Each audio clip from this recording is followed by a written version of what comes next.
Queridos irmãos, queridas irmãs da Igreja do Cruzeiro, é uma alegria imensa estar aqui, retornar, revê-los e aceitando aí o convite sempre maravilhoso do reverendo João Geraldo para vir aqui. Venho com satisfação, vocês não fazem ideia de estar aqui com vocês. O tema desta mensagem é uma igreja que glorifica a Deus. Queria que você repetisse comigo. Eu sou professor, não tem jeito, isso é vício, viu? Vamos lá? Uma igreja que glorifica a Deus. Muito bem, esse é o tema que nós vamos tratar hoje. E para que você fique bem orientado quanto ao texto que vai nos ajudar a meditar sobre isso, por favor, abra sua Bíblia lá no livro de Atos dos Apóstolos,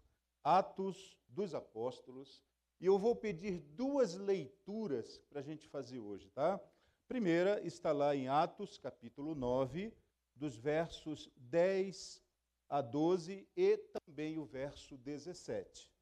Então vamos lá, Atos, capítulo 9, versos 10 a 12 e então o verso 17. Desculpe, 10 a 11 e o verso 17. Irmãos, eu começo lendo assim. Ora, havia em Damasco um discípulo chamado Ananias. Disse-lhe o Senhor numa visão: Ananias, ao que respondeu: Eis-me aqui, Senhor. Então o Senhor lhe ordenou: Dispõe-te, vai à rua que se chama Direita, e na casa de Judas procura por Saulo, apelidado de Tarso, pois ele está orando. Verso 17. Então Ananias foi, e entrando na casa, impôs sobre ele as mãos, dizendo: Saulo, irmão, o Senhor me enviou, a saber, o próprio Jesus que te apareceu no caminho por onde vinhas, para que recuperes a vista e fiques cheio do Espírito Santo. Agora vamos à nossa segunda leitura. Por favor, abra lá no capítulo 22 do livro de Atos, Atos dos Apóstolos, capítulo 22, e nós vamos ler dos versos 12 a 16. Atos dos Apóstolos, capítulo 22, dos versos 12 a 16. Irmãos, eu leio assim: Um homem chamado Ananias, conforme a lei, tendo bom testemunho de todos os judeus que ali moravam, veio procurar-me e, pondo-se junto a mim, disse: Saulo, Saulo, irmão, recebe novamente a vista. Nesta mesma hora, recobrei a vista e olhei para ele. Então ele disse: O Deus dos nossos pais de antemão te escolheu para conheceres a sua vontade, veres o justo, ouvires uma voz da sua própria boca, porque terás de ser sua testemunha diante de todos os homens das coisas que tens visto e ouvido. E agora, por que te demoras? Levanta-te, recebe o batismo e lava os teus pecados, invocando o nome dele. Muito bem. Irmãos e irmãs, o que você faria se tivesse numa situação limite, sob uma terrível ameaça, inclusive da extinção da sua vida? O que você faria? O que você lembraria? O que você falaria em sua defesa? Como é que você se colocaria diante dessa crise? Que argumento você levantaria para que você pudesse, sim, ter uma esperança? É exatamente essa situação que Paulo está. Queridos irmãos, 23 anos separam essas duas leituras que nós fizemos. O capítulo 9, nós temos a narrativa de Lucas, falando do início da caminhada cristã de Paulo. Ele vinha pela estrada de Damasco, porque ele já tinha conseguido, com muita hostilidade e violência, praticamente exterminar o testemunho de Jesus em Jerusalém. Ele fazia isso de uma forma muito zelosa, porém não tão correta. E aí então, lá na estrada de Damasco, ele tem um encontro com o Senhor. E vocês conhecem a história. Ele então cai no chão, cego. Ele diz assim: olha, eu não estou enxergando nada, preciso de ajuda. E ele ouve uma voz, tem um diálogo com o Redentor. E aí então ele é levado até a cidade de Damasco. E lá ele é abandonado numa das ruas, numa esquina da cidade de Damasco. E ele fica entre dois mundos. Pense bem, ele não é apoiado pelos judeus, porque ele já não prestava mais para nada. Estava cego. De que serventia ele teria? Mas também os cristãos não se aproximam dele, porque conheciam a fama, e talvez alguém o reconheceu. Olha, está ali aquele que perseguia em Jerusalém, ninguém se aproxima, e se for uma cilada? Então, nem se aproximavam dele. E aí o que acontece então, irmãos? Saulo está perdido entre dois mundos. Os judeus não o amam, mas também não querem saber dele. Os cristãos têm medo e não podem exercer compaixão para ele. Ele está ali, sozinho, solitário, chorando talvez por ter sido abandonado. Pense nisso. Que crise, hein? E aí então diz a história, só relembrando aqui, que ele é acolhido por um homem que sai da sua casa. É a única vez que aparece na Escritura o nome dele, Judas. Não é aquele Judas que traiu Jesus, é um santo servo de Deus que mora lá em Damasco. A única descrição que a gente sabe dele é que ele mora numa casinha na rua direita.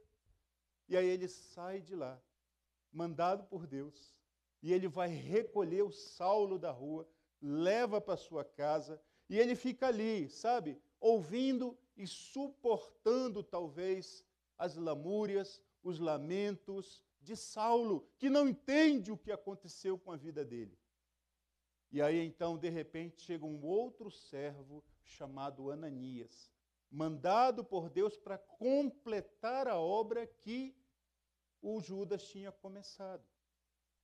Aí então nós chegamos neste outro texto, queridos irmãos, este outro texto que nos fala quando, depois da terceira viagem missionária, ele então retorna para poder dar testemunho do que ele tinha feito e do que tinha conseguido. E então ele é capturado pelos judeus lá na escadaria do templo, e lá na escadaria do templo é que ele lança esse testemunho. E aí, voltando à pergunta anterior desta mensagem, o que você faria numa situação limite? Ameaçado de ser executado sumariamente, porque era o que ia acontecer ali. Independente do que o Paulo falasse, não haveria desculpa, não haveria justificativa, ele seria sumariamente apedrejado pelos judeus, porque era a morte permitida pelos judeus. Então veja, o que ele faz então em sua defesa? Ele não fala dele, reverendo. Ele vai falar de Ananias, Ananias de Damasco, um santo servo de Deus que a gente quase não ouve falar. Ele é o elemento que está presente nas duas narrativas, do capítulo 9 de Atos e no capítulo 22. Você vai ver que o elemento comum nessas duas narrativas é um homem chamado Ananias de Damasco, servo do Deus Altíssimo. Então, nesta noite, eu quero conduzir os irmãos numa percepção deste texto, destes dois textos, e daqui retirar princípios, 5 princípios, para que a minha vida, para que a sua vida seja uma vida que glorifique a Deus. E aí, irmãos, eu não tenho dúvida nenhuma de que se a gente então se colocar diante de Deus, e Deus, Paulo disse assim: sejam meus imitadores, como tenho sido de Cristo. E se a gente também tiver como modelo a espiritualidade de Ananias de Damasco, a gente pode dizer: Deus, se essa vida viver, glorificar o teu nome, E se eu fizer as mesmas coisas que este santo fez, então, Senhor, ajude-me a ter também uma vida que glorifique a Deus. Pois bem, queridos, tendo dito isto, como uma orientação, uma abertura, eu quero dizer para vocês, irmãos, que igrejas que glorificam a Deus, à luz do testemunho de Ananias de Damasco, conforme o próprio testemunho de Paulo, é Paulo quem fala dele, nós vamos ver nesta noite que para você e eu, e esta igreja bendita, glorificar a Deus, primeira coisa, precisamos cultivar uma comunhão íntima com Deus. Primeira coisa. Segunda coisa que a gente vai ver hoje, que para que sejamos todos igreja e filhas e discípulos que glorificam a Deus, segunda coisa, precisamos cuidar da espiritualidade familiar e comunitária na igreja também. Terceira coisa que veremos nesta noite, que uma demonstração clara de que estamos vivendo vidas que glorificam a Deus é o tanto que o nosso coração está disponível para a missão. E olha que eu fiquei muito feliz quando o reverendo João Geraldo falou que vocês foram lá para o parque evangelizar, né? Isso é um indicativo saudável de que vocês estão no caminho, na jornada, para serem reconhecidos por Deus como santos benditos aqui no Cruzeiro, em Brasília, que o amam tanto, que essa paixão pela glória de Deus não fica contida aqui. Vocês querem levar para todos os cantos, para que as pessoas saibam que amar a Jesus é a coisa mais extraordinária da vida. Quarta coisa que nós veremos aqui, irmãos, é que um indicativo de espiritualidade e, portanto, uma vida orientada para glorificar a Deus, é que confiar em Deus é tudo, e isso nos levará a obedecê-lo em todas as coisas. E a última coisa que veremos aqui é que precisamos ser uma igreja que promove o acolhimento na comunidade. Esse é o roteiro. O professor faz assim, viu? Apresenta o roteiro da aula, tudo, né? E vai conversando. Então vamos lá, gente.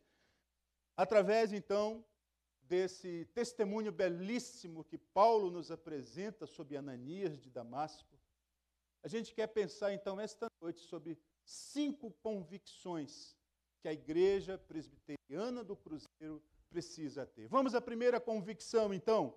Primeira convicção, Paulo aprendeu com Ananias que para glorificar a Deus é fundamental cultivar uma comunhão amorosa, viva, íntima e reverente com Deus. Onde é que nós vemos isto, meus irmãos? Vemos lá no verso 12 do capítulo 22, que eu pedi para você ler, quando diz assim, Paulo diz, um homem chamado Ananias, piedoso segundo a lei. Você percebe que Paulo está lembrando 23 anos depois. Ora, quando ele tem a chance de elaborar uma defesa numa situação limite, dali ele pode ser levado para a execução, ele não vai falar dele, ele não vai se defender, ele vai trazer uma referência que lhe é cara. Ele vai lembrar de Ananias, ele vai dizer, olha, sabe o que é que marcou a minha vida? E por que eu fiz essa escolha de servir a Jesus? Porque há 23 anos eu estou servindo a Jesus, este homem, Ananias de Damasco. E aí ele vai começar a falar deste homem. E aí, gente, a primeira coisa que ele diz, ele é piedoso segundo a lei. Irmãos, William Law, teólogo, professor, pastor puritano lá do século XVII, no seu livro Um Sério Chamado à Devoção Pessoal e à Vida de Santidade, ele vai definir o que é uma pessoa piedosa. Veja o que ele diz. Uma pessoa piedosa é aquele que ama a Deus verdadeiramente e que é devotado a servi-lo de todo o coração. Portanto, ser devotado a Deus significa não viver mais para si e para a sua própria vontade, ou para o caminho ou para o espírito deste mundo, mas para a exclusiva vontade de Deus, que considera Deus em tudo, que serve a Deus em tudo, que faz todas as partes da sua vida, partes devotadas ao engrandecimento do santo e bendito nome do Senhor e da sua glória. Gente, que coisa linda isso aí, não é verdade? Século XVII, William Law, santo homem de Deus, e vem e nos dá essa palavra de testemunho. Ele vem e olha, você quer ser uma pessoa piedosa? Seja assim, ame ao Senhor com todo o seu coração. Então, irmãos, assim é que nós vemos como Ananias amava a Deus, ao testemunho de que ele era piedoso. Algumas razões, irmãos, devem motivar o nosso amor por Deus. Se eu fosse assim fazer hoje uma pregação bem formal, viu, reverendo? Perguntando aqui para cada um, olha, me dá um motivo aí porque você deveria amar a Deus. Eu colheria respostas extraordinárias de vocês, com toda certeza, viu? Mas deixe-me apresentar algumas aqui. Queridos, devemos amar o Senhor, nosso Deus bendito, por sua obra de salvação fiel que nos alcançou. Todos fomos alcançados pela graça redentora do nosso Deus. Isso é motivo para você amar o Senhor. Segunda coisa, devemos amar o Senhor, nosso Deus bendito, pelo destino que Ele reservou a todos os seus filhos, comprados pelo sangue do Senhor Jesus. E sabe, meus irmãos, quando a gente vai evangelizar, existe um ponto no evangelismo que quando você faz uma determinada pergunta-chave, todo mundo treme. Essa pergunta é: onde é que você acha que você vai estar depois da sua morte? Porque a morte é algo natural, é inerente a todos nós. E as pessoas, elas ficam olhando no vazio, tentando achar uma resposta, tentando ver-se dentro das suas elaborações, diante daquilo que eles já construíram como conhecimento, se há algum caminho plausível para responder. Tem como se fosse uma tabuinha de salvação que fica ali flutuando na água e você tentando se agarrar nela. Deixe-lhe dizer, a fé cristã, como fundamento, diz que Deus, o grande Deus, nosso amado Senhor, que nos salvou, também estendeu o beneplácito da sua vontade amorosa e se comprometeu em completar a obra que Ele começou. Assim, meus amados irmãos, o Senhor não apenas nos salvou dos nossos pecados, mas Ele completará esta obra de redenção. E no último dia, Ele chamará o seu nome, chamará o meu nome e dirá: vinde, meus benditos. Sabe por quê? Porque um dia nós confessamos o Senhor Jesus Cristo como nosso Salvador. Alegre-se com isso, igreja. Terceira coisa, devemos amar o Senhor Jesus Cristo por sua soberania e glória, pois mesmo sendo pecadores, vivendo um mundo caído, fomos imersos na graça redentora do nosso Deus. Vivemos, portanto, hoje em união mística com Cristo. É assim que somos vistos por Deus o Pai, como co-herdeiros com Cristo.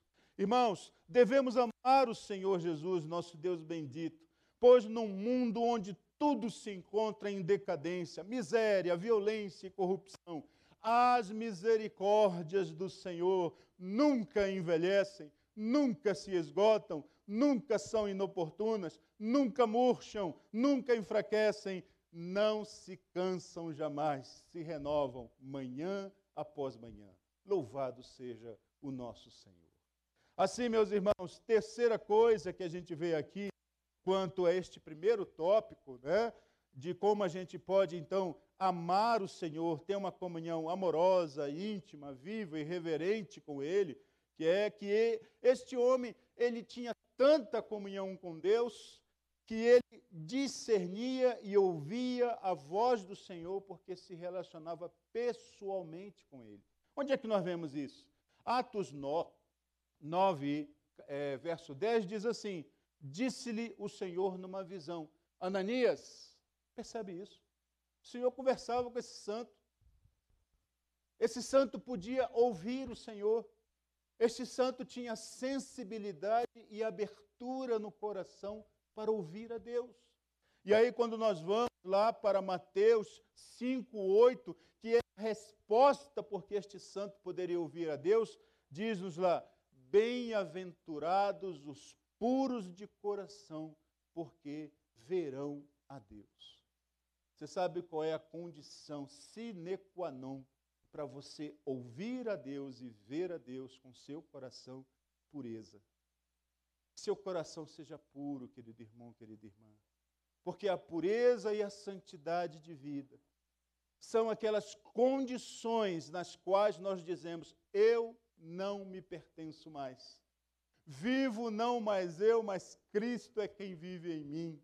E o viver que agora vivo, vivo pela fé no Filho de Deus que me amou e se entregou por mim. Que seja essa a nossa afirmação de fé mais cara.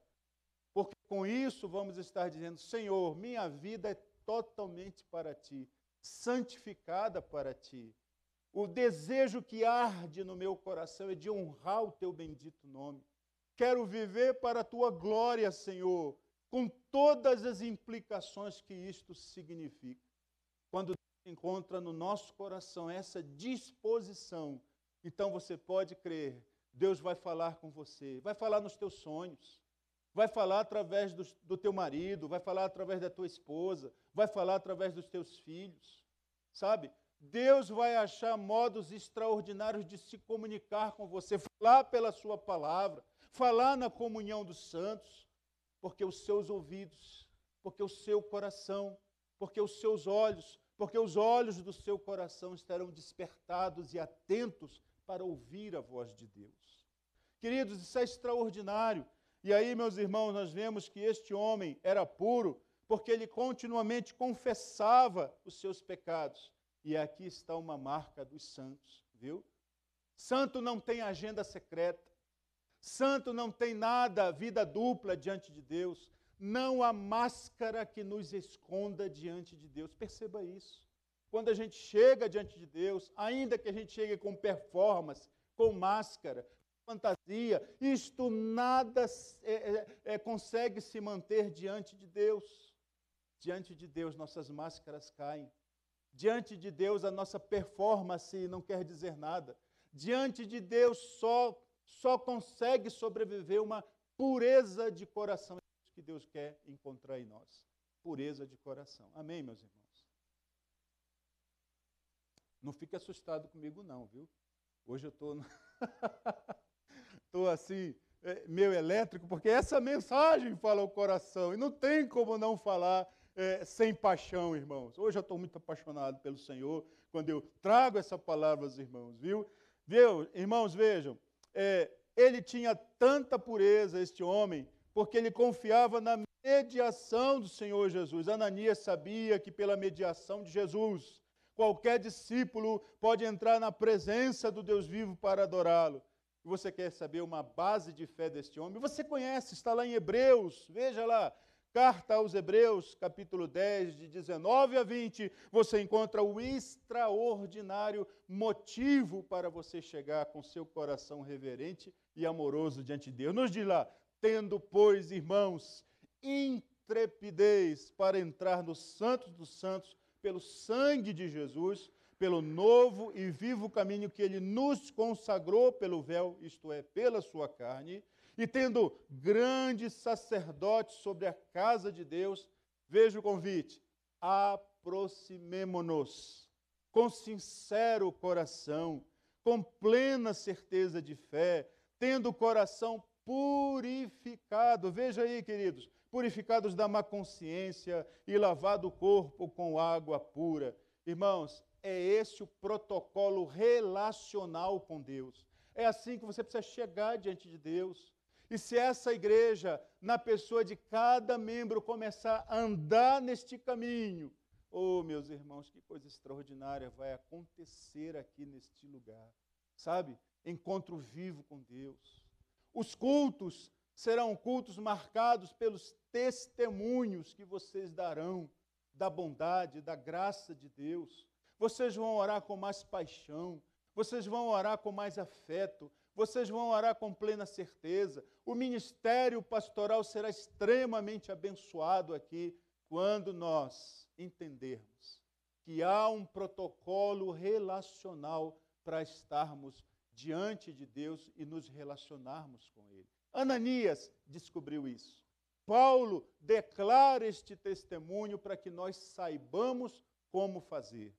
Queridos, uma aplicação.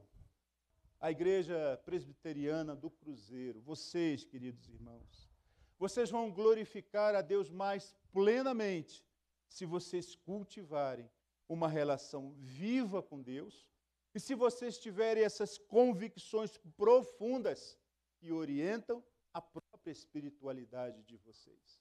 Então, sigamos por esse caminho.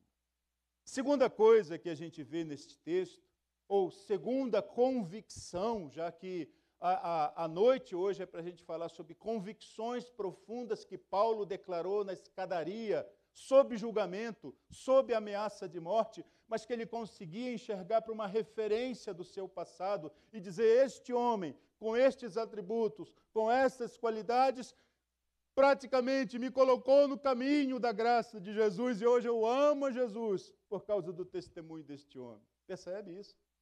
Segunda coisa que Paulo nos diz aqui, portanto, é que para glorificar a Deus é fundamental cuidarmos da espiritualidade comunitária entre nós, não é? Começando pelo nível familiar. Queridos, Ananias tinha um bom relacionamento familiar e ele era devotado à sua a família e empenhava a sua vida para servi-los. Onde é que a gente vê isso? Veja lá, Atos 22, verso 12. Olha o testemunho que Paulo dá deste homem. Ele fala assim: um homem chamado Ananias, piedoso segundo a lei. Agora veja o que ele diz: tendo bom testemunho de todos os judeus que ali moravam. Queridos irmãos, embora este texto não afirme explicitamente, mas a gente pode inferir que fazia parte da espiritualidade de todo judeu piedoso cuidar bem da sua esposa, cuidar bem dos seus filhos, cuidar bem da sua família. Um judeu que se dizia piedoso, mas maltratava a esposa ou não era um bom pai, era uma negação da fé. Vendo João Geraldo, olha esse negócio. Então, quando se diz que este homem tinha bom testemunho de todos os judeus que moravam naquela cidade, irmãos, eu quero que você pense assim: um cristão com um testemunho fiel e verdadeiro pode causar uma onda ressonante de bom testemunho que alcança as pessoas ao redor. Pensa nisso. Pensa nisso. A partir da sua casa, você pode criar ondas e ondas e ondas de boa influência. O bom perfume do Senhor Jesus sendo irradiado a partir da sua casa, alcançando as pessoas que você conhece e também as que você não conhece. Pensa nisso.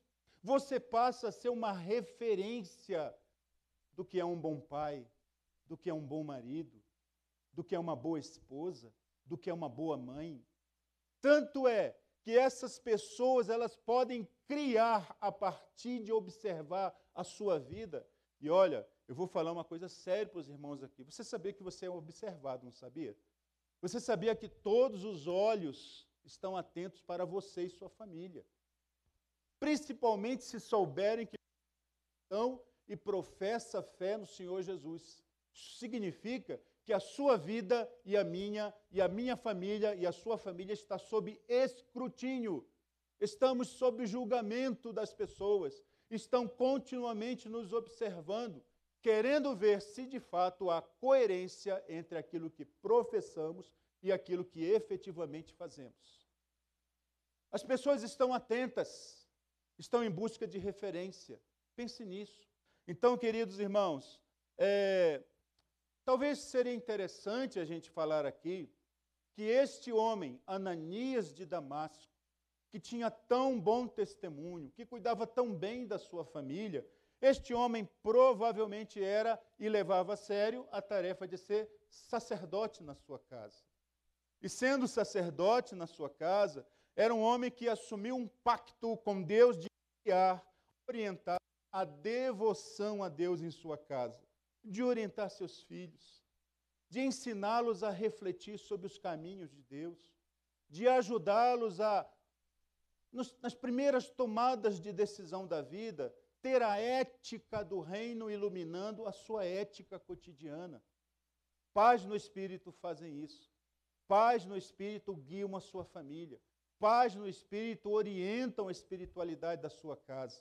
Também, irmãos, pensamos assim que talvez este homem, Ananias de Damasco, também fazia manutenção da fé e da esperança em sua casa, e principalmente dele mesmo. Irmãos, a gente não tem nada a compartilhar à família se a gente não ajoelhar diante de Deus. Viu?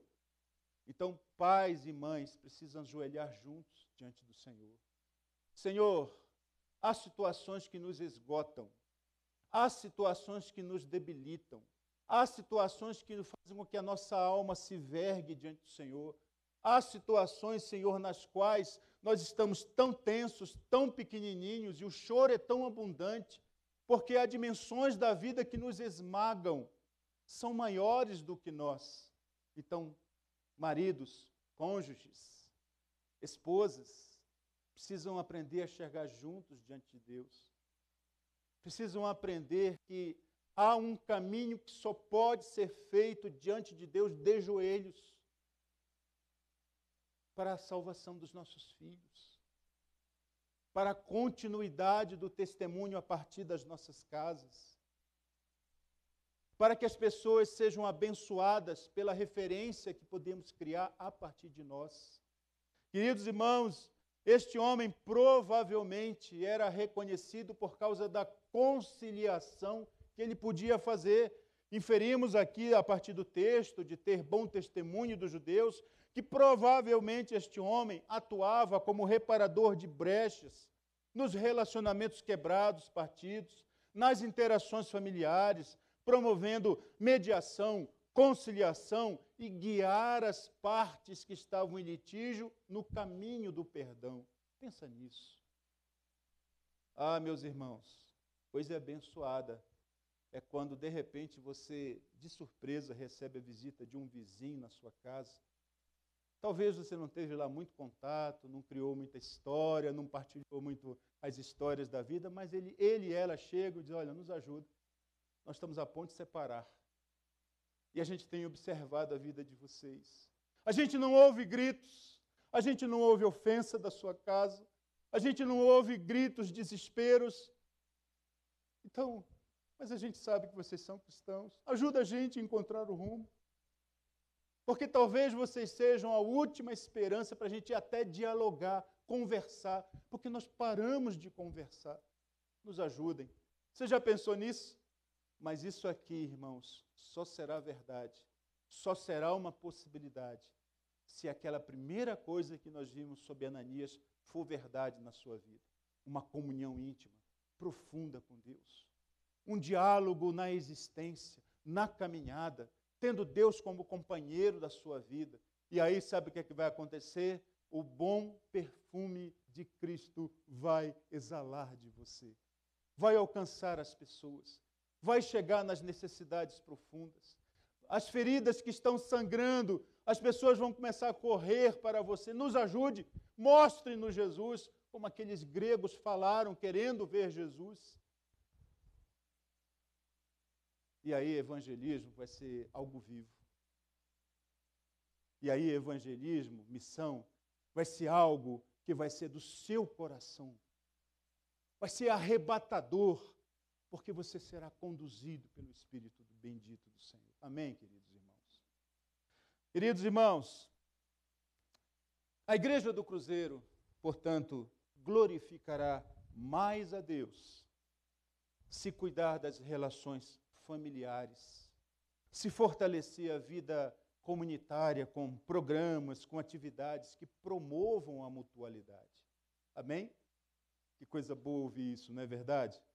Queridos, terceira convicção que a gente vê nesse texto é que Paulo aprendeu com Ananias que para glorificar a Deus é preciso estar sempre disponível para a missão. E onde é que nós vemos isso? Atos 9, verso 10, na segunda parte desse texto, você lê: ao que respondeu Ananias, eis-me aqui, Senhor. O que acontece com uma vida quando esta vida continuamente está aprendendo a obedecer a Deus? Quando Deus fala, você para tudo na sua vida e diz: fala, Senhor, o teu servo te ouve. Fala, Senhor, que o meu coração está atento e com fome de comunhão. Fala, Senhor, o que o Senhor quer que eu faça? Assim aconteceu com este servo, Ananias. Ele se colocou à disposição para ouvir o que o Senhor tinha a dizer.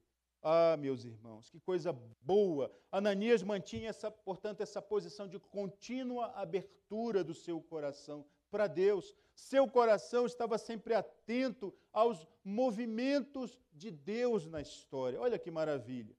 Atos 22, 14, nós lemos aí um texto maravilhoso, testemunho de Paulo. Veja o que ele diz. Então ele disse. E aí Ananias, quando chega diante de Paulo, e Paulo está cego, lembra disso? Ele entra na casa de Judas e vai levar uma palavra do Senhor que disse a Ananias. Ele disse: eis-me aqui, Senhor, o que o Senhor quer que eu faça? E ele vai na missão. Qual é a missão de Ananias? Ir até onde Saulo está, impor as mãos sobre ele, e Deus vai fazer a obra pelas mãos de Ananias. Não é você que vai fazer a obra, é o Senhor que vai fazer a obra. E Ele quer fazer através das suas mãos, da sua boca, do seu coração, dos seus pés, da disposição de tudo que você é no altar do Senhor. Amém, queridos? Então veja, queridos, nós encontramos aqui que Ananias, portanto, falou, lá no verso 14, então disse ele. Gente, e olha, quando eu vejo Paulo falando isso, sob ameaça de ser executado, eu penso que isso que ele traz há 23 anos, vendo João Geraldo, uma memória que ficou lá no seu coração. E ele traz a memória dessas palavras. Ah, gente, como soa bonito isso, como um testemunho de Paulo. Veja o que ele diz. Então ele me disse: o Deus de nossos pais, de antemão, te escolheu para conheceres a sua vontade, veres o justo, aí é Jesus, viu? Justo está com J maiúsculo. Veres o justo e ouvires uma voz da sua própria boca. Irmãos, na escuridão onde Saulo estava, cego, na casa de Judas, chega um homem que ele não conhece, que o saúda e que diz: olha, eu vim aqui, mandado por Deus, o Deus dos nossos pais. Veja que ele fala no plural, é meu Deus e é teu Deus, dos nossos pais. Ele te escolheu para conheceres a sua vontade. Segundo, para veres o justo, ter uma relação íntima com ele, de amizade, de servidão, de senhorio, né? Ouvires uma voz da sua própria boca, ou seja, estas palavras chegam para Saulo, como que diz assim: encontrei o sentido da minha existência. Este homem que entra aqui veio trazer o sentido, o significado, o valor da minha vida agora daqui por diante. Entendeu aí, Robson? A nossa vida se ajusta mediante a palavra do Senhor. Se você está confuso aqui nesta noite, se você entrou aqui meio sem rumo nesta noite, só a palavra do Senhor vai dar sentido, significado, orientação, valor à sua existência. E se você quiser, como faz isso? Nós temos presbíteros aqui, nós temos diáconos, nós temos o pastor João Geraldo, que pode sentar com você, conversar, te orientar. E então eu quero que você pense assim: não perca essa oportunidade, sabe?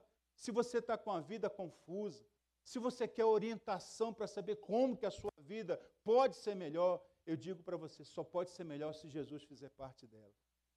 E se você quiser, estes homens santos aqui desta casa podem te ajudar a encontrar Jesus. Entenda isso. Falo com todo o meu coração para você, viu? Então veja, irmãos, Ananias, portanto, era movido por essas convicções profundas, não por preferências culturais transitórias. E aí, irmãos, o que acontece quando a nossa vida é orientada, impulsionada por convicções profundas? Nesta mensagem falo sobre convicções profundas. Irmãos, preferências são escolhas que nos agradam. Não viva segundo as suas preferências. São enganosas.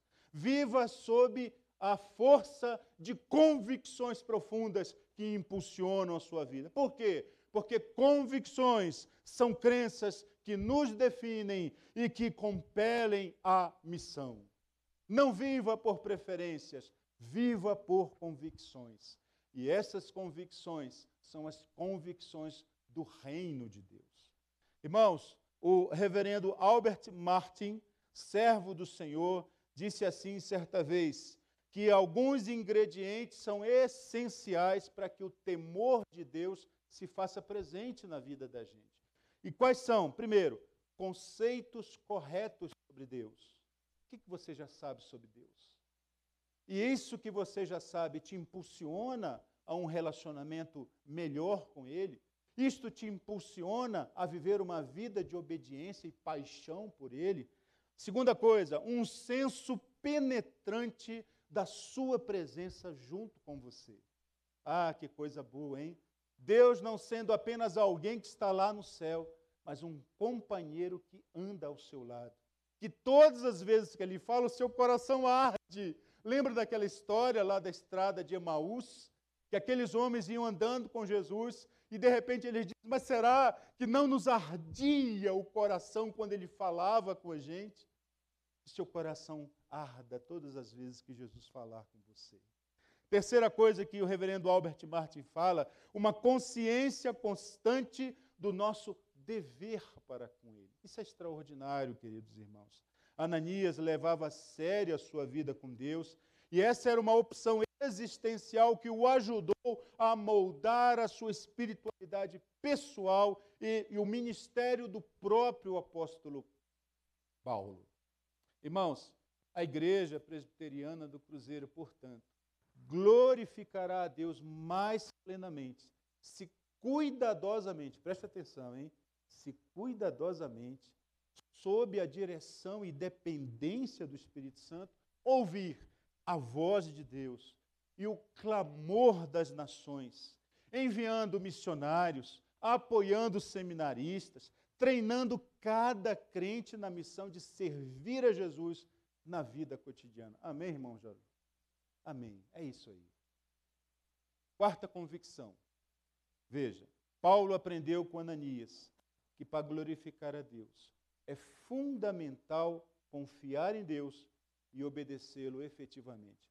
Veja comigo os versos de 11 a 12 do capítulo 9 e a primeira parte do verso 17. Tá? Diz assim, então o Senhor lhe ordenou, dispõe-te, vai à rua que se chama Direita, e na casa de Judas procura por Saulo, apelidado de Tarso, pois ele está orando, e viu entrar um homem chamado Ananias e impor-lhe as mãos para que recuperasse a vista. Então Ananias foi. Você percebeu este texto? Irmãos, as instruções divinas eram precisas, claríssimas. Você entende isso? Mas a missão era difícil, hein? Convenhamos. O que esse homem sabia de Saulo? Carniceiro, assassino, sumário executor dos cristãos. É provável que este homem, embora obediente, tenha dito, Senhor, o Senhor tem certeza do que o Senhor está me pedindo? Eu sei quem é Saulo. Tenho ouvido falar a fama deste homem. Provavelmente, numa conversa muito amorosa, o Senhor deve ter dito para ele, confie em mim. Saulo é um vaso nas minhas mãos. E sabe, irmãos, na escola da obediência, a gente pode até apresentar a Deus as nossas razões, mas o nosso coração sossega quando a gente ouve as razões de Deus. Porque os caminhos de Deus são mais elevados do que os nossos. porque os argumentos de Deus são mais exaltados do que o nosso. E aí então nós passamos a confiar no Senhor e não duvidamos. E quando este homem vai para encontrar a Saulo na situação difícil, ele vai para pregar o Evangelho. E Paulo, irmãos, vai escrever mais tarde que o Evangelho é o poder de Deus para a salvação de todo aquele que crê. Mas a fé vem pela pregação da palavra de Cristo e a obediência de cada discípulo é indispensável a este caminho de obediência e de santidade.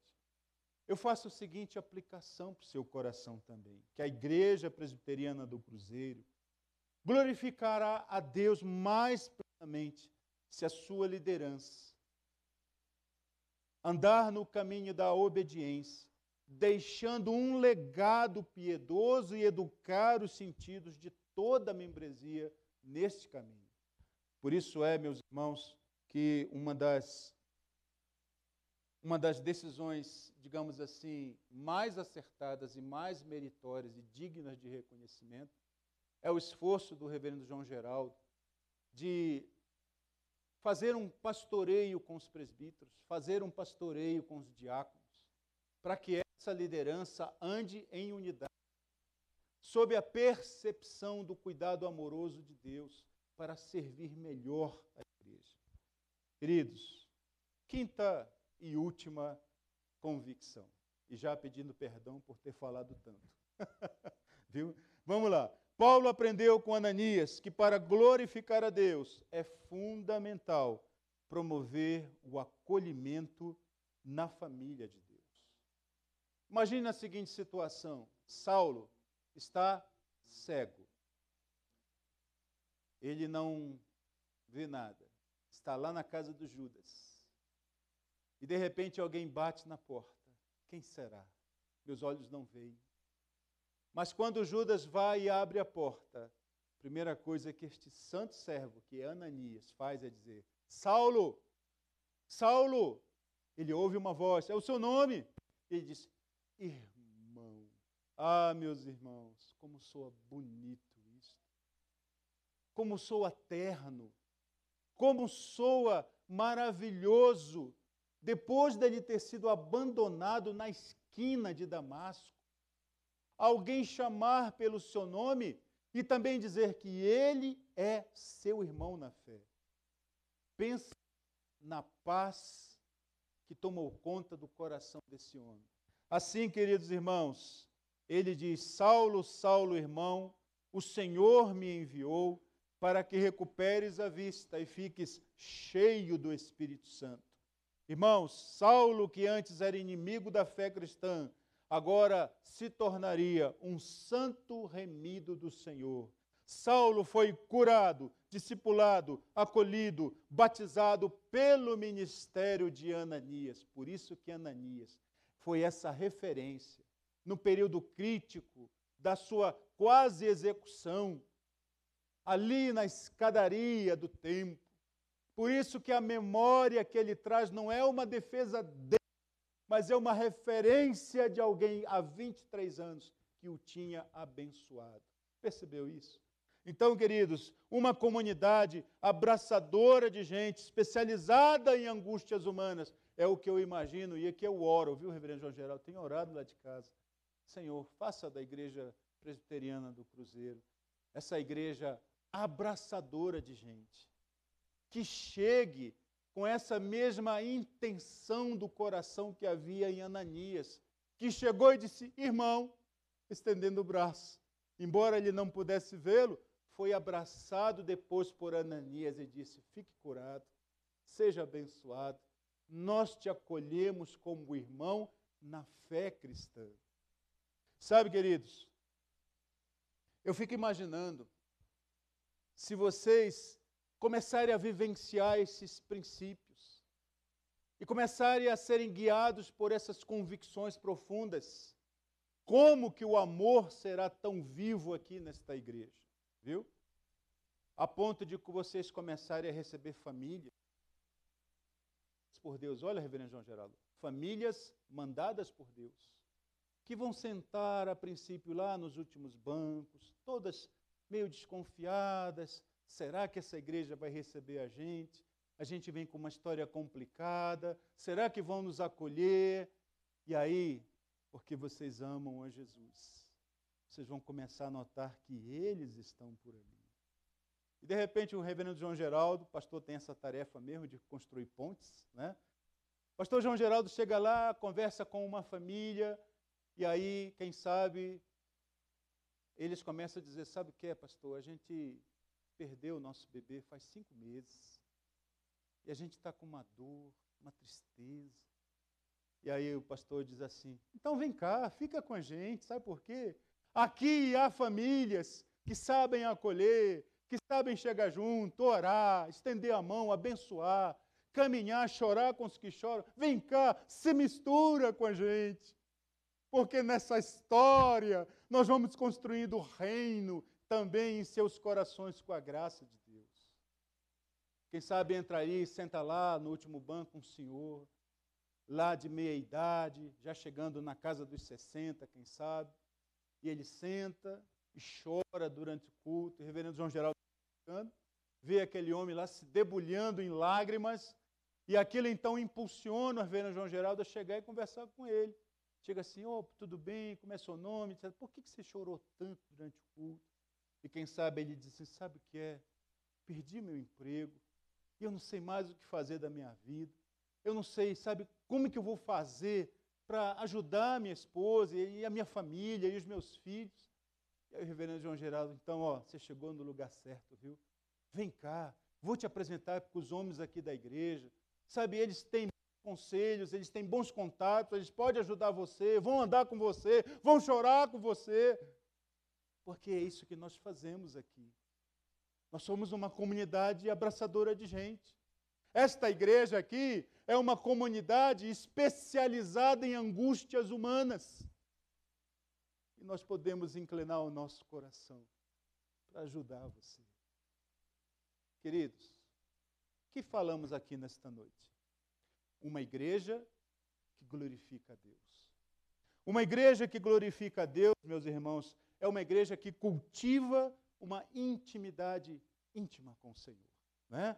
Uma viva intimidade, uma calorosa amizade com Deus, e por causa disso, esta igreja, ela cultiva uma espiritualidade comunitária, começando pelo cuidado amoroso da família.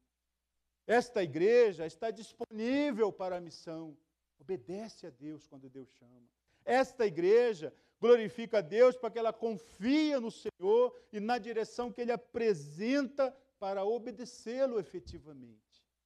E esta igreja é uma igreja marcada pelo amoroso acolhimento e pela orientação dos que chegam à família de Deus. Então, a minha oração, minha sincera oração, é que a igreja presbiteriana do Cruzeiro seja, de fato, esta igreja abraçadora de gente. Viu? Talvez você ache estranho eu falar isso em épocas de Covid, né? Onde o negócio é assim meio distância, assim, de um dedo, assim, né? Mas a ideia de abraçar aqui quer dizer acolher no seu coração, viu? Trazer para dentro lá das suas entranhas. Por isso que a gente encontra no Conselho Paulino, Paulo falando assim, que haja entranháveis afetos de misericórdia entre vocês. Vamos orar? Você entendeu o que foi falado? Viver para a glória de Deus envolve isso. Foi isso que Paulo disse, é isto que eu entendi. E sabe, meus irmãos, se você fizer uma pesquisa em todas as igrejas que Paulo fundou do Novo Testamento, essas convicções estão presentes como elemento estruturante das comunidades que ele fundou. Famílias fortes, devoção a Deus, testemunho fiel, vida de obediência, isso está presente em todo o projeto de plantação de igreja de Paulo. E você diz assim, mas como que ele teve esse projeto? Ele vai olhar lá para trás e vai te levar a olhar há 23 anos atrás na história e vai dizer, olha, aquele homem ali, Ananias, foi ele que me ajudou a andar no caminho da santidade. E o que eu fiz ao longo desse tempo todo, fui guiando pessoas a fazerem a mesma coisa, a terem a mesma resposta diante de Deus. Essas palavras nos alcançam hoje, amém? Alcançou o seu coração? Chegou no seu coração? Então que você seja também comunidade abençoada, que tendo ouvido esta palavra, pode dizer, ok, Senhor, conta comigo também. É isso que eu quero fazer. Quero viver para a tua glória. Muitas vezes eu não vou saber bem o que isso significa. Então ajuda meu coração a entender. Coloca homens e mulheres fiéis para me ajudar a caminhar no caminho da tua santidade. Eu quero orar por você e vamos fazer uma coisa. Se você entender que essa mensagem foi para você, eu queria que, como uma resposta do seu coração a Deus, você ficasse em pé no lugar que você está. É uma maneira de você dizer assim, sim, Senhor, sou eu. Foi comigo que o Senhor falou. E se for à medida que eu for orando, não se preocupe, ninguém vai olhar, isso é entre você e Deus e você. É para você dizer assim, Senhor, o Senhor falou comigo nesta noite. E eu quero dizer sim ao Senhor, sim. Quero empenhar minha vida para glorificar o teu santo nome. Então nós vamos orar. Senhor bendito, meus irmãos e minhas irmãs estão aqui diante de Ti. O Senhor conhece cada coração que está aqui. O Senhor sabe como eles chegaram neste lugar. O Senhor sabe o que os motivou a chegar até aqui. Mas todos nós ouvimos a Tua palavra. A Tua palavra chegou ao nosso coração. E nós ouvimos cada palavra. Nós entendemos o significado do que significa, Deus, aqui, viver para a Tua glória. Nós entendemos as dimensões desse compromisso. E o que nós queremos nesta noite, Senhor, que o Senhor nos ajude a viver para a Tua glória. Amém. Às vezes é tão difícil isso, num caminho de choro, de angústia, de tristeza, de ameaças, de cenários de morte ao nosso redor. Mas nós queremos pedir, Senhor, nos ajuda a viver uma vida da qual o Senhor se agrada, com escolhas para a glória do Senhor, motivados a viver para o Teu reino. Pega a nossa mão, Senhor. O Senhor vai ver como a gente está tremendo, Senhor, porque o peso dessa decisão que tomamos diante de Ti é algo, Senhor, que mexe com o nosso interior.